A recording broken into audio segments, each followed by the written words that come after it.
Welcome to the Invincible Innovation Show, the podcast for changemakers.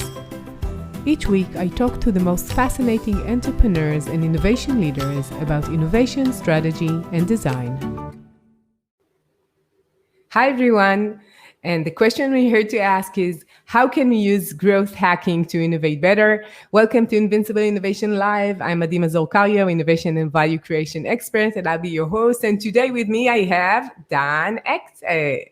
Hey, Head of Innovation at Growth Right Academy, right? That's right, yeah. And because we're live in LinkedIn and YouTube and Facebook, I'd like to invite everyone to join us and ask the question and join the discussion. So you're very much invited. So let's start.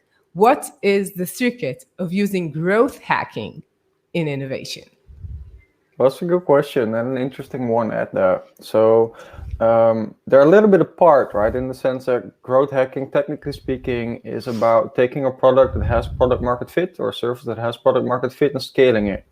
But still, there is some intrinsically useful stuff in there, which I'd say is in a way almost the same. So you can grow a product by being religious about customer centricity and zooming in on what the customer wants. And ultimately, that has to be the first step in any innovation process as well. Sure. But beyond that, I'd say that the scientific method, so rapid experimentation, really is key. And I think that there are some lessons to be learned in the innovation domain when it comes to sort of looking at growth hacking. Because often I find, and I'm also keen to find out what that's been like for you, but that in innovation, people can get really hung up on design sprints, which in itself can be super valuable. Right. But the amount of evidence you get in on via design sprint on proving something like problem solution fit is actually fairly limited. Right. You're doing yeah. I totally agree. I've done lots of design sprints and it has its value, but it couldn't stand alone. You need to do all the preparation before, and you need to know where the market is and where the clients stand. And when you have something done, you need to really check it out and to talk to your clients and really validate it outside. Without these two parts, you don't have like real meaning. So it's like very fun and energetic, but in many cases, you don't get through and create something really and go about and execute it. And without these two parts, you cannot execute an idea. So ideas itself has no meaning. Yeah, exactly. And I guess that's kind of where the term innovation theater comes from. People kind of get stuck in all these sort of really fun workshops, but they fail to get to the point where you actually, validate a business model. And that ultimately is the point of innovation. So I guess to answer your question more directly, for me, the quote unquote secret, in growth hacking is speed. Right. I mean, the term hacking kind of implies that it's a bit quick and dirty and all that stuff, which is true. I mean, it was kind of a revolution at the time within the world of marketing because it used a hypothesis-driven process, so experimentation. But then the second major sort of new angle in there was the use of tools.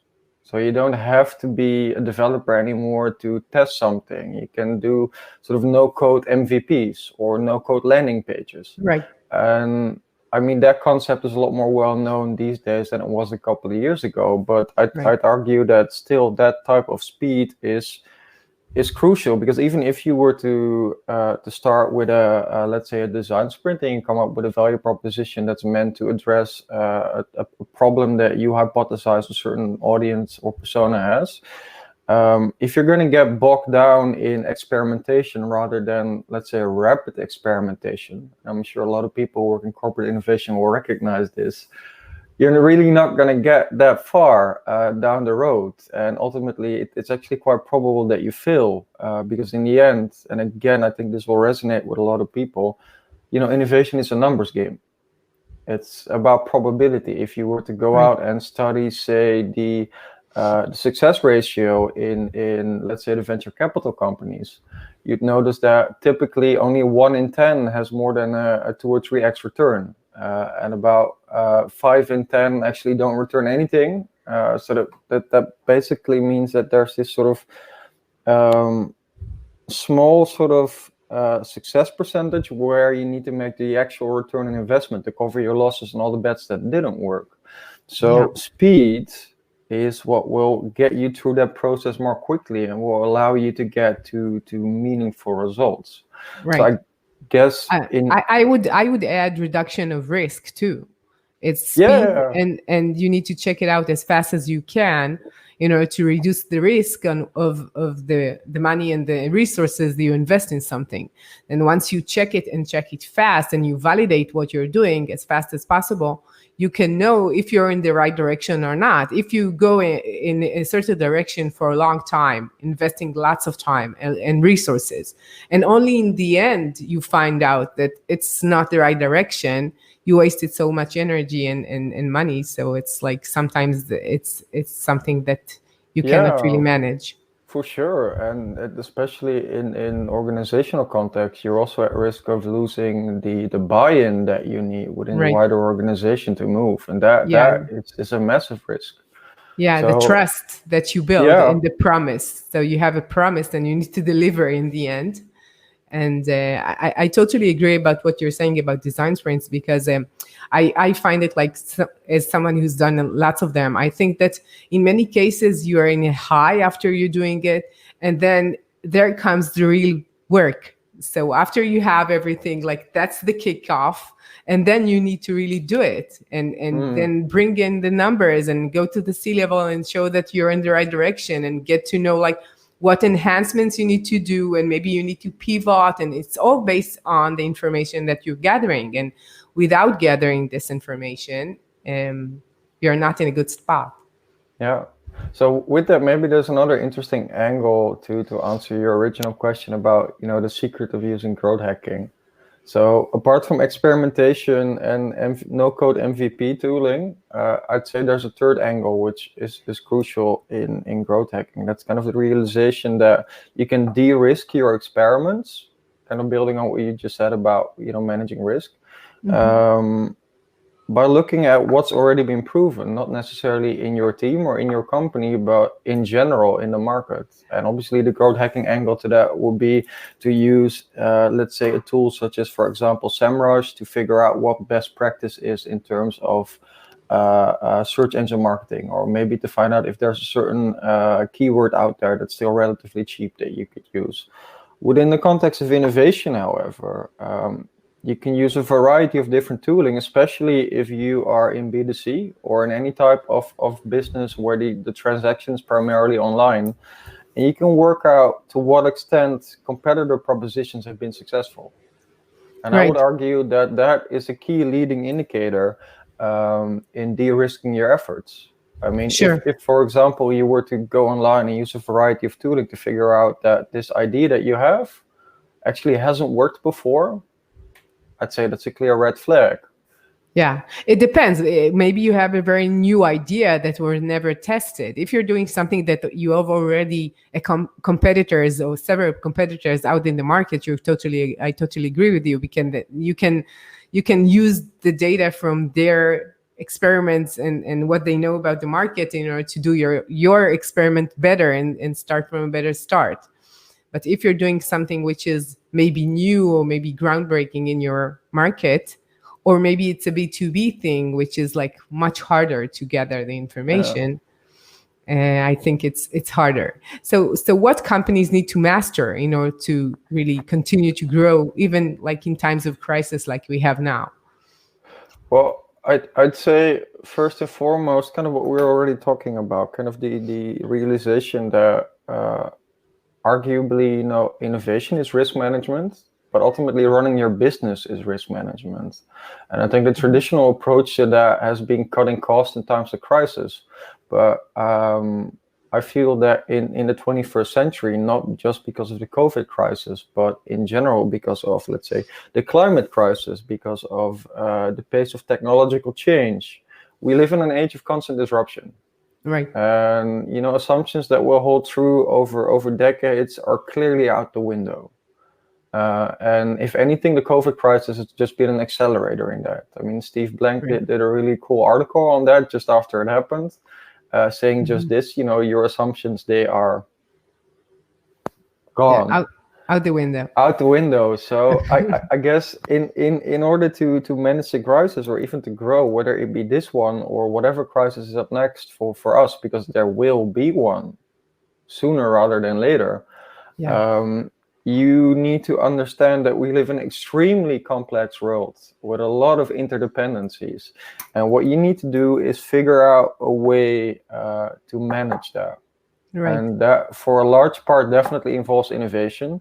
But innovation cannot stand by itself because, within the context of a business, innovation needs money, needs resources to fuel its search process before it gets to a point where, via failure and iterations and a lot of stuff that didn't work and some stuff that did work, you get to new business models that start making money. Right. That money needs to come from somewhere. So typically, you need to have a chunk of your existing business, right, that still generates that cash, and that in itself is striking that balance can be quite hard. Yeah, I think that in general, doing innovation, and as you said, we're changing all the time. The market is changing, clients are changing, the world is changing, and you need to manage it. And companies who have the capabilities and the expertise of doing that could manage better the crisis, because crisis is actually a change which is much faster and bigger, and that's it. It's a change. But I think that what we see right now, that most companies are going back to their core, to what they already know, to what they're already making money of. And they're saying, okay, we can innovate afterwards. Although, because everything has changed, it's just only delaying what you should do, and maybe losing points in the market, and maybe others, maybe your competitors will go with the flow and do something like much bigger, and you'll stay behind. Yeah, well, I mean, I think there's a lot of examples out there, and a bit of a cliche one is Kodak, who were actually first to market, and a lot of people don't know that, with a lot of very innovative stuff. They actually built a website where you could share photos, much akin to what the first Facebook looked like. They were the first to develop a digital camera, but still, we all know what happened to Kodak, and that's because at one point new leadership took over, and they started running the company in a traditional way, in, let's say, a CFO way, where they ran it off a spreadsheet and they started cutting costs. And then we all know what happened. Yeah. And if you were to and you think that, or that they cut the innovation part, or the parts were not profitable enough right now, because innovation takes time, right? So maybe it was in the beginning of these sharing and digital stuff, and maybe they thought, okay, now we're going to go back to what we already know. We're making lots of money here, and they're cutting on the less known stuff, which are new and innovative. Yeah, and I think even beyond the Kodak case, that illustrates the world we live in these days, because even if you have something that is a proper cash cow now, that is not going to last. And that's not just because of COVID. I mean, a big team is just digital. Right, and that won't stop. I mean, there's been plenty of research by whether it be McKinsey or the World Economic Forum, you name it. You've probably seen it in the clients you work with, listeners who have experienced it in their daily lives, in wherever. This revolution is not going to go away. No, it's going to keep on coming. So I guess. To answer your question, what companies really need to master, in my point of view, is a couple of different things, right? They need to understand that we live in an extremely complex world with a lot of uncertainty. So that means that long-term planning is out the window. Instead, you need to master a process of experimentation to figure out your most probable path to success. Right. And that most probable path that will keep on changing. So you need to keep reinventing that. And in that, you need to strike the right balance between, your portfolio management, the life cycle of the different sort of business models in there. Where are they? And how do you sustain your overall business? And the right combination between explore and exploit. And in doing all of that, you need to have a relentless customer focus. Because that's the only way to go about, validating any business model. Because ultimately, what you're trying to do is deliver value to clients or customers, whilst generating value for the company. Sure. Right. And only when you match the two, you can really make money. If you don't, one of the parts needs to go together with the other one. Yeah. And you need to measure it all the time in order to see if something changed, and maybe something is different outside. Maybe you have potential clients that you're not addressing, and you need to do that. Or maybe your current clients are starting to think about the competitors as a good option, and you need to be like all the time and to know where it is. So what kind of measurements do you think they need to, like, going into the details of? Yeah, I think there's a couple ones that people who are in innovation probably live by, right? So something like cost per learning, experiment velocity, learning velocity, all of that is very nice because it tells you something about the speed at which you're learning, and ultimately that is how you go about managing not just innovation but your business these days. Right, you need to learn what the customer wants, and at the same time, you need to learn how you can deliver the customer, kind of like what we're just talking about, how you can deliver them value whilst generating value for yourself.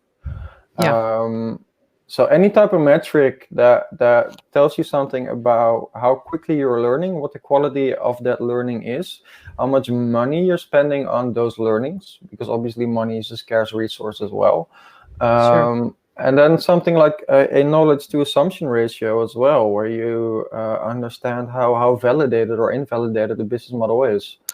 And I'd say there's a hidden one that's actually quite important as well, which kind of relates to the skills gap in a way. Because if you want to set up an organization that can learn, and that's actually something we haven't addressed yet, I guess, is you need to have not just money to sort of make it happen, but people, right? And those people need to be equipped with the right skill set. And this is something I'm sure a lot of people, especially if they work in the corporate field, might recognize. Your teams need to be composed of people that, when put together, have the right skill set to operate quickly and independently and learn what works and what doesn't. So I think to answer your question, some of the stuff that I mentioned, such as cost per learning, experiment velocity, in a way they are lagging indicators because they tell you something about the output, which is learning. If you want to get ahead of that and predict it, you need to start having a look at the skills gap in your team, because that is a leading indicator of the quality of the learning process in your organization. Yeah.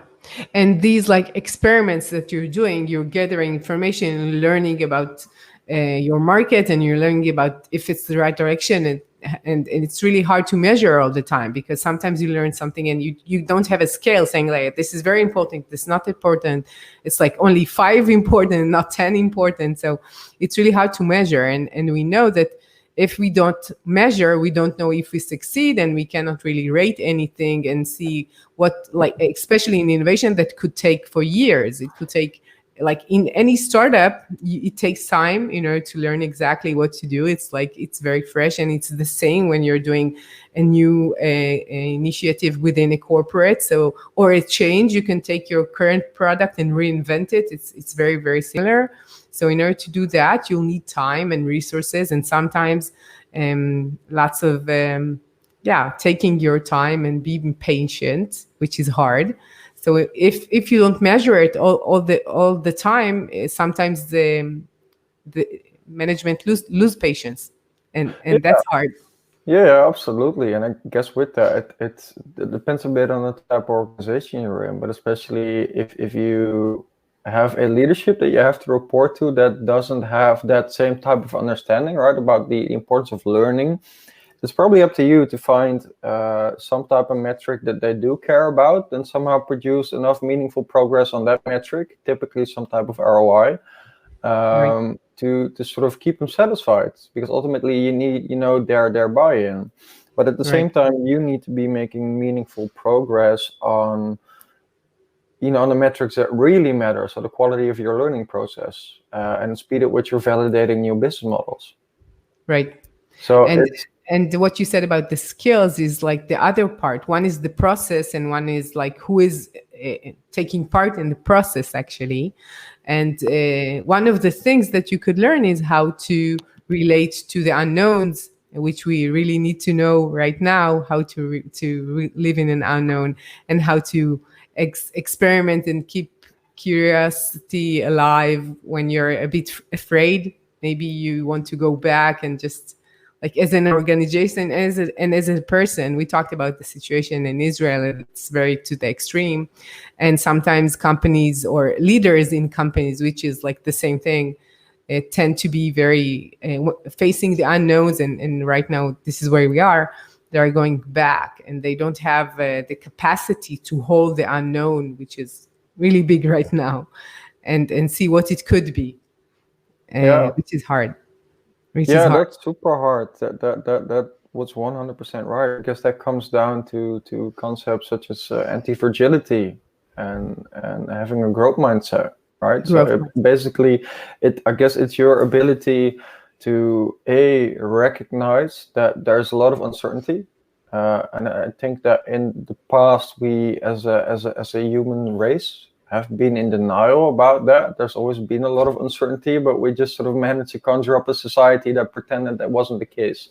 Yeah. And as we move deeper into the 21st century with the crises that are hitting us left and right and center and everywhere, it's an undeniable fact of life. So what we need to do at its core is recognize that there's going to be a whole bunch of problems that at a human level scare us. Sure. Right? But then sort of accept that fear for what it is and recognize that, look, hey, I don't know how to solve this problem, but I can learn. Because that ultimately is what makes us human, our ability to learn. Yeah. I think it's related to what you said, like growth mindset is exactly that, saying like, yeah, it might look like right now I don't have a solution and maybe I'm even failing right now, but I can grow my capacity, I can grow my skills, I can be better, and I can learn while doing so, which is exactly what is needed right now. Because once you are freezing and you're not doing anything, it's really hard to grow from there. But it's not like criticizing. It really makes sense. Like I heard, I wrote a book. It's almost done, so it's almost like out. It's called "How is the Power of Change," and one of the things I talk about is that there was like an experiment, and it was like people could they went to a place, and sometimes they got an electric shock, and sometimes they didn't. So it was 1 week from one time to the other, and never knew. So it was unknown if they would be hurt or not. And in many cases, they would prefer during that week to know that they would get the shock than not knowing at all. It was much harder for them, the unknown, than really knowing that it's going to hurt. And I think that as a species, we're not built to be for a long time in the unknown. And it's like we're fearing that. It's like fear of the dark, that you don't know what's outside. It's everybody's, especially when they're kids, they're afraid of that. But don't you think that at this point in time we have to? I mean, there is so many existential crises hanging over our heads, whether it's the current sort of health crisis or the economic crisis that's already taking shape and form, the way that we're absolutely wrecking the climate and the planet. And that's just the top of the list, right? Change is inevitable, and it might be hard, but also if you look at human history, it's been change all over. The one thing that is true, though, is that the pace of change is accelerating. So we see that. I think that, as you said, as human beings, we always needed to do that. We always needed to confront the fact that we don't know, and we were quite good at avoiding to think about that. And now we cannot really avoid that, and nobody can avoid that right now. And it's a capacity, something that is learned, and it's part of your nature. But I think that leaders of companies and entrepreneurs is like something that it should be built in their skills. And if you don't have that, it will be very hard for you to innovate and to do something, especially at that time. So tell us about a use case of one of your clients and how you help them innovate successfully. Well, there's two that actually came to mind for me. So I guess purely in terms of innovation, there's been a big Dutch mobility company that we work with to essentially help them get to their most probable path of success in terms of innovation. So we used a selection of methods that we kind of talked about at the start of our session today. So that's rapid experimentation, but that's also in big part competitive intelligence. So, going into the market and using a variety of tools to figure out what competitors actually have traction and which don't. And then what type of marketing and sales efforts they're using to get there. So essentially, you're making an effort to do an educated guess as to in what markets there is enough evidence of traction present without there being massive competitors already present that have kind of swept in and eaten up the market whole. So basically, it means that they have a very realistic chance at proceeding if they were to succeeding, if they were to go into that market. And then beyond that, what we did is we helped them because that way you're kind of skipping the line to let's say problem solution fit, because you already know that something works. You already know that people are paying others for that service. So then you just need to prove that they will pay you. So then we ran a variety of quite rapid sort of experiments with them, with their team, to help them prove just that. But beyond that, and I'd say that that's actually one of the more important things, is we actually help them and their team by educating them in this process, so that afterwards they'd be able to apply that method, that mindset, and just that sort of general process without us. Right. I think it's very important to gather the information from the outside consultants and resources and take it into the company. And then it's part of after a few experiments, it's part of the DNA of the company, and you don't need to go outside and learning all the time outside. And it's more than that. When you have someone from the inside doing that, he could advocate these kinds of methods to other departments and really go and really sell the idea and get the buy-in in order to do it more. And when it's from the outside, it's less probable to do so, I guess. Yeah, for sure. And I guess also building on what we talked about earlier, what people or organizations need to just to stay alive, but also to thrive in these times. Like we said, it's an ability to learn. So if you can somehow instill that, so the ability to have a self-learning team, or ultimately a self-learning organization, that's an extremely powerful thing to do, because at that point in time, not only will you not need consultants or trainers or whatever anymore, but more importantly, you'll be in a good place to manage constant disruption. Because even if you were to build a really successful new business model, I can promise you, and I'm honestly willing to bet an arm and a leg on it, that will be disrupted at one point. Yeah. There is a product life cycle to everything these days. Yeah, 20 years of my career, I worked only in tech companies, and some of the people that I talk to come from tech companies, and for example, like Google, and Google don't talk about innovation. They don't have that word because it's part of the DNA. Everybody's trying to learn and grow and gather information and learn from it and do something better. And experimentation, it's part of what they're doing, and they have the tech abilities and the skills and the expertise in order to do so. And I feel that the word innovation is like something that you teach from these domains and from startups and tech companies into companies which are not natively digital. They were not born into the tech industry, and they can learn from there. And I think it's very important to have that today. As we said, everything is going to be, especially now when it got such a boost for digital, everything is like we're working and learning and doing everything like online. So we need to do that. That's for sure. For sure. In fact, there's I guess a second use case I'd like to mention there, if you don't mind, just to sort of I guess impress upon people the importance of learning. So we have a different client, and this was not an innovation project at all. It was very much Horizon 1, incremental changes and improvements to their existing core business. And the reason I bring it up is because I think it sort of shows a very valid point about how that sort of learning mindset taken from innovation is relevant everywhere.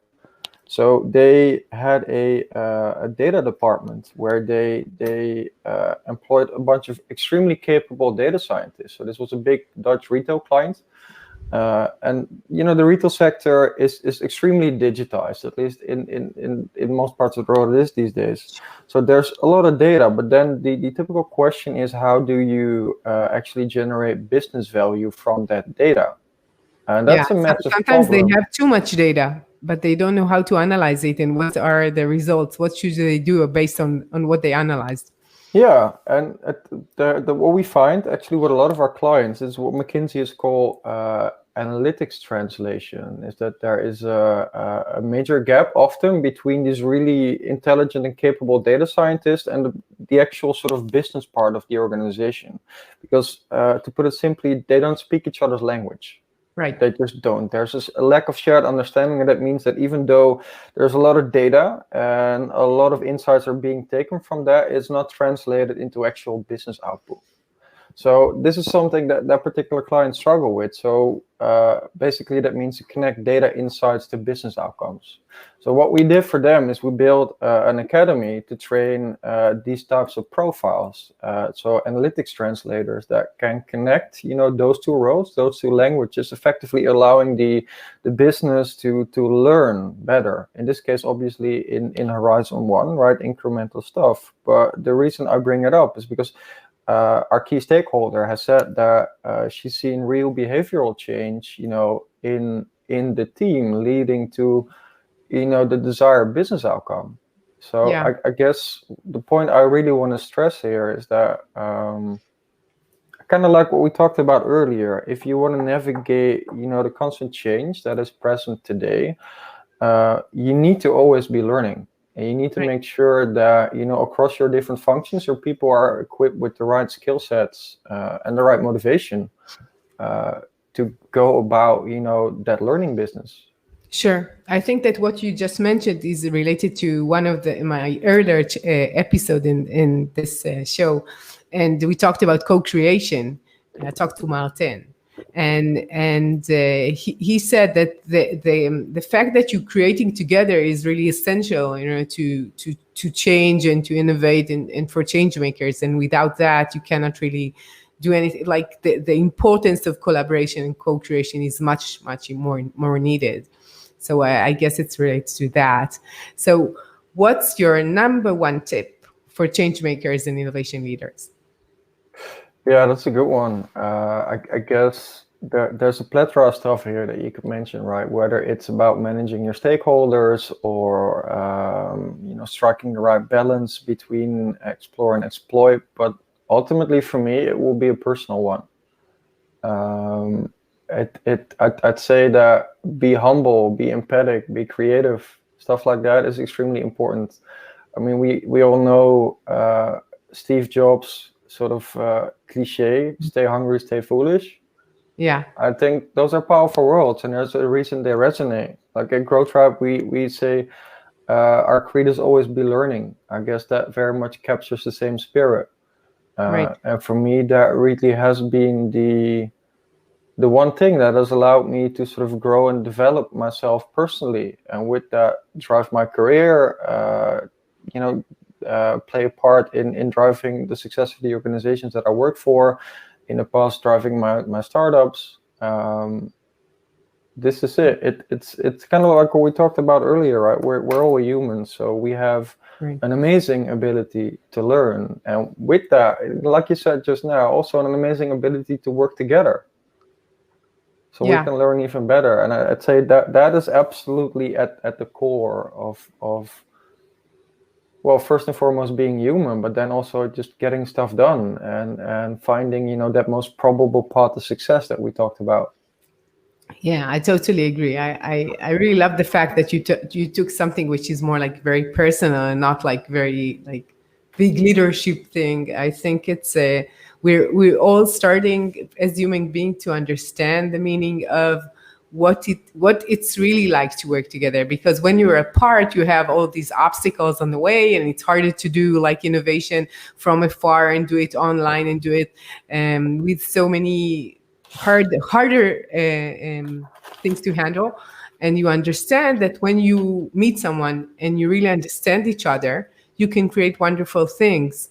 And one of the things that you need to have in this meeting that both parts want to really learn. And if one or the other doesn't want to learn, it will never work, because it's not. We need to do it together. And in general, when I think about what happened in corporates worldwide, you see that from a pyramid, it went more to a net, because you have more power within a net than if somebody's on the top, he makes a mistake, and maybe he's a very smart person, but still, if he makes a mistake, it could collapse everything. And then we're collaborating it.